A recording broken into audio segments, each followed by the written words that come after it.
Chapter 3. Buddha Nature. 1. The Mind of Purity. 1. Among humans there are many kinds and degrees of mentality. Some are wise, some are foolish, some are good-natured, some are bad-tempered, some are easily led, some are difficult to lead. Some possess pure minds, and some have minds that are defiled. But these differences are negligible when it comes to the attainment of enlightenment. The world is like a lotus pond filled with many varieties of the plant. There are blossoms of many different tints. Some are white, some pink, some blue, some yellow. Some grow under water, some spread their leaves on the water, and some raise their leaves above the water. Mankind has many more differences. There is the difference of sex, but it is not an essential difference, for with proper training, both men and women may attain enlightenment. To be a trainer of elephants, one must possess 5 qualifications: good health, confidence, diligence, sincerity of purpose, and wisdom. To follow the Buddha's noble path to enlightenment, one must have the same 5 good qualities. If one has these qualities, then, regardless of gender, it is possible to attain enlightenment. It need not take long to learn Buddha's teaching, for all humans possess a nature that has an affinity for enlightenment. 2. In the practice of the way to enlightenment, people see the Buddha with their own eyes and believe in Buddha with their own minds. The eyes that see Buddha and the mind that believes in Buddha are the same eyes and the same mind that, until that day, had wandered about in the world of birth and death. If a king is plagued by bandits, he must find out where their camp is before he can attack them. So, when a man is beset by worldly passions, he should first ascertain their origins. When a man is in a house and opens his eyes, he will first notice the interior of the room, and only later will he see the view outside the windows. In like manner, we cannot have the eye notice external things before there is recognition by the eye of the things in the house. If there is a mind within the body, it ought first to know the things inside the body. But generally, people are interested in external things and seem to know or care little for the things within the body. If the mind is located outside the body, it should not be in contact with the needs of the body. But, in fact, the body feels what the mind knows, and the mind knows what the body feels. Therefore, it cannot be said that the human mind is outside of the body. Where, then, does the substance of the mind exist? 3. From the unknown past, being conditioned by their own deeds and deluded by 2 fundamental misconceptions, people have wandered about in ignorance. First, they believed that the discriminating mind, which lies at the root of this life of birth and death, was their real nature. And second, they did not know that, hidden behind the discriminating mind, they possessed a pure mind of enlightenment, which is their true nature. When a man closes his fist and raises his arm, the eyes see it and the mind discriminates it, but the mind that discriminates is not the true mind. The discriminating mind is only a mind for the discrimination of imagined differences that greed and other moods relating to the self have created. The discriminating mind is subject to causes and conditions. It is empty of any self-substance, and it is constantly changing. But since people believed that this mind is their real mind, the delusion enters into the causes and conditions that produce suffering. A man opens his hand, and the mind perceives it. But what is it that moves? Is it the mind, or is it the hand? Or is it neither of them? If the hand moves, then the mind moves accordingly, and vice versa. But the moving mind is only a superficial appearance of mind. It is not the true and fundamental mind. 4. Fundamentally, everyone has a pure, clean mind, but it is usually covered by the defilement and dust of worldly desires which have arisen from one's circumstances. This defiled mind is not of the essence of one's nature, Something has been added, like an intruder or even a guest in a home, but not its host. The moon is often hidden by clouds, but it is not moved by them, and its purity remains untarnished. Therefore, people must not be deluded into thinking that this defiled mind is their own true mind. They must continually remind themselves of this fact by striving to awaken within themselves the pure and unchanging fundamental mind of enlightenment. Being caught by a changing, defiled mind and being deluded by their own perverted ideas, they wander about in a world of delusion. The disturbances and defilements of the human mind are aroused by greed as well as by its reactions to the changing circumstances. The mind that is not disturbed by things as they occur, that remains pure and tranquil under all circumstances, is the true mind and should be the master. We cannot say that an inn disappears just because the guest is out of sight. Neither can we say that the true self has disappeared when the defiled mind which has been aroused by the changing circumstances of life has disappeared. That which changes with changing conditions is not the true nature of mind. 5. Let us think of a lecture hall that is bright while the sun is shining, but is dark after the sun goes down. We can think of the light departing with the sun and the dark coming with the night, but we cannot so think of the mind that perceives lightness and darkness. The mind that is susceptible to lightness and darkness cannot be given back to anybody. It can only revert to a truer nature which is its fundamental nature. It is only a temporary mind that momentarily notes changes of lightness and darkness as the sun rises and sets. It is only a temporary mind that has different feelings from moment to moment with the changing circumstances of life. It is not the real and true mind. The fundamental and true mind which realizes the lightness and the darkness is the true nature of man.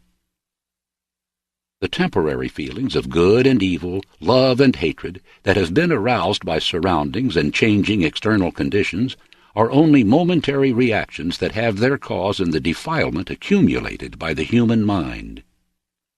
Behind the desires and worldly passions which the mind entertains, there abides clear and undefiled the fundamental and true essence of mind. Water is round in a round receptacle, and square in a square one, but water itself has no particular shape. People often forget this fact. People see this good and that bad. They like this and dislike that, and they discriminate existence from non-existence. And then, being caught in these entanglements and becoming attached to them, they suffer. If people would only give up their attachments to these imaginary and false discriminations and restore the purity of their original minds, then both their mind and their body would be free from defilement and suffering. They would know the peacefulness that comes with that freedom. 2. Buddha Nature. 1. We have spoken of the pure and true mind as being fundamental. It is the Buddha nature, that is, the seed of Buddhahood.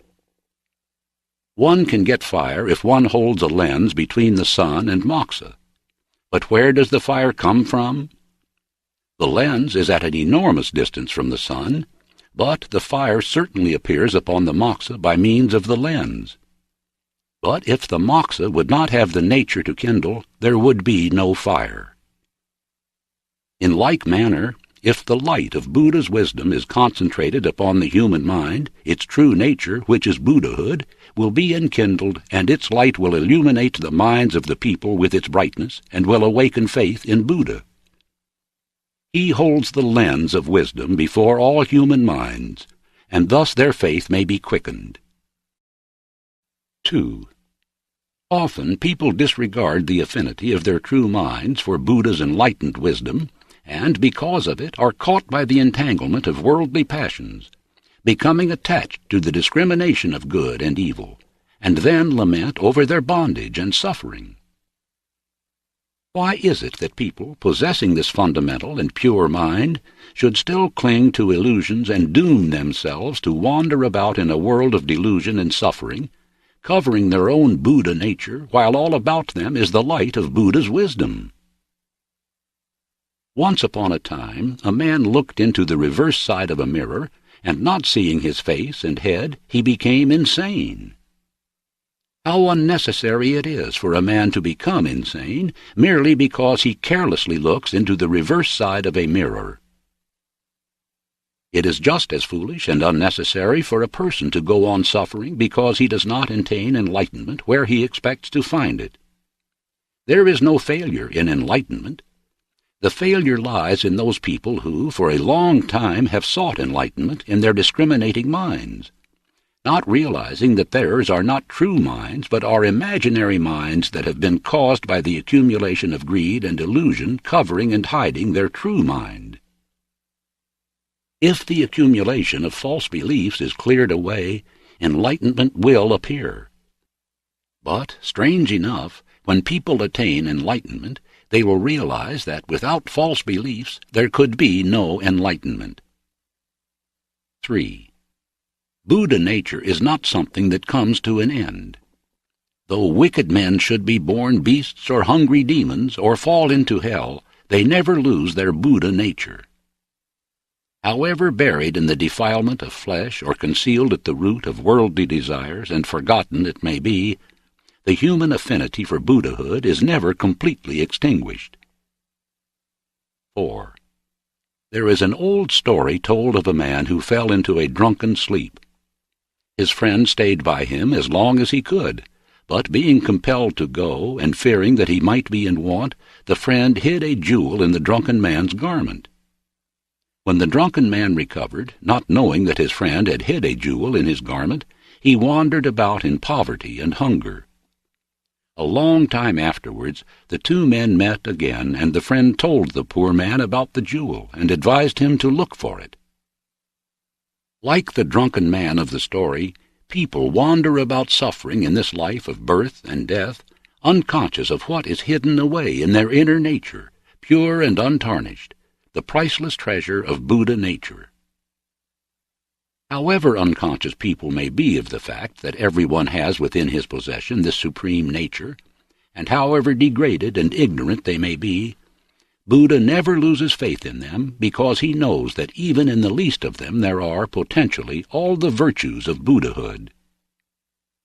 So Buddha awakens faith in them who are deceived by ignorance and cannot see their own Buddha nature, leads them away from their illusions, and teaches them that originally there is no difference between themselves and Buddhahood. 5. Buddha is the one who has attained Buddhahood, and people are those who are capable of attaining Buddhahood. That is all the difference that lies between them. But if a man thinks that he has attained enlightenment, he is deceiving himself, for although he may be moving in that direction, he has not yet reached Buddhahood. Buddha nature does not appear without diligent and faithful effort, nor is the task finished until Buddhahood is attained. 6. Once upon a time, a king gathered some blind men about an elephant and asked them to tell him what an elephant was like. The first man felt a tusk and said an elephant was like a giant carrot. Another happened to touch an ear and said it was like a big fan. Another touched its trunk and said it was like a pestle. Still another, who happened to feel its leg, said it was like a mortar. And another, who grasped its tail, said it was like a rope. Not one of them was able to tell the king the elephant's real form. In like manner, one might partially describe the nature of man, but would not be able to describe the true nature of a human being, the Buddha nature. There is only one possible way by which the everlasting nature of man, his Buddha nature, that cannot be disturbed by worldly desires or destroyed by death, can be realized. And that is by the Buddha and the Buddha's noble teaching. 3. Egolessness. 1. We have been speaking of Buddha nature as though it were something that could be described, as though it were similar to the soul of other teachings, but it is not. The concept of an ego personality is something that has been imagined by a discriminating mind which first grasped it and then became attached to it, but which must abandon it. On the contrary, Buddha nature is something indescribable that must first be discovered. In one sense, it resembles an ego personality, but it is not the ego in the sense of I am or mine. To believe in the existence of an ego is an erroneous belief that supposes the existence of non-existence. To deny Buddha nature is wrong, for it supposes that existence is non-existence. This can be explained in a parable. A mother took her sick child to a doctor. The doctor gave the child medicine and instructed the mother not to nurse the child until the medicine was digested. The mother anointed her breast with something bitter so that the child would keep away from her of his own volition. After the medicine had time enough to be digested, the mother cleansed her breast and let the child suck her. The mother took this method of saving her child out of kindness because she loved the child. Like the mother in the parable, Buddha, in order to remove misunderstanding and to break up attachments to an ego personality, denies the existence of an ego. And when the misunderstanding and attachments are done away with, then he explains the reality of the true mind that is the Buddha nature. Attachment to an ego personality leads people into delusions, but faith in their Buddha nature leads them to enlightenment. It is like the woman in a story to whom a chest was bequeathed. Not knowing that the chest contained gold, she continued to live in poverty until another person opened it and showed her the gold. Buddha opens the minds of people and shows them the purity of their Buddha nature. 2. If everyone has this Buddha nature, why is there so much suffering from people cheating one another or killing one another? And why are there so many distinctions of rank and wealth, rich and poor? There is a story of a wrestler who used to wear an ornament on his forehead of a precious stone. One time when he was wrestling, the stone was crushed into the flesh of his forehead. He thought he had lost the gem and went to a surgeon to have the wound dressed. When the surgeon came to dress the wound, he found the gem embedded in the flesh and covered over with blood and dirt. He held up a mirror and showed the stone to the wrestler. Buddha nature is like the precious stone of this story. It becomes covered over by the dirt and dust of other interests, and people think that they have lost it. But a good teacher recovers it again for them. Buddha nature exists in everyone, no matter how deeply it may be covered over by greed, anger, and foolishness, or buried by his own deeds and retribution. Buddha nature cannot be lost or destroyed, and when all defilements are removed, sooner or later it will reappear. Like the wrestler in the story who was shown the gem buried in his flesh and blood by means of a mirror, so people are shown their Buddha nature buried beneath their worldly desires and passions by means of the light of Buddha. 3. Buddha nature is always pure and tranquil, no matter how varied the conditions and surroundings of people may be. Just as milk is always white regardless of the color of the cow's hide, either red, white, or black, so it does not matter how differently their deeds may condition people's life or what different effects may follow their acts and thoughts. There is a fable told in India of a mysterious medical herb that was hidden under the tall grasses of the Himalayas. For a long time men sought for it in vain, but at last a wise man located it by its sweetness. As long as the wise man lived, he collected this medical herb in a tub, but after his death the sweet elixir remained hidden in some far-off spring in the mountains, and the water in the tub turned sour and harmful and of a different taste. In like manner, Buddha nature is hidden away beneath the wild growth of worldly passions, and can rarely be discovered.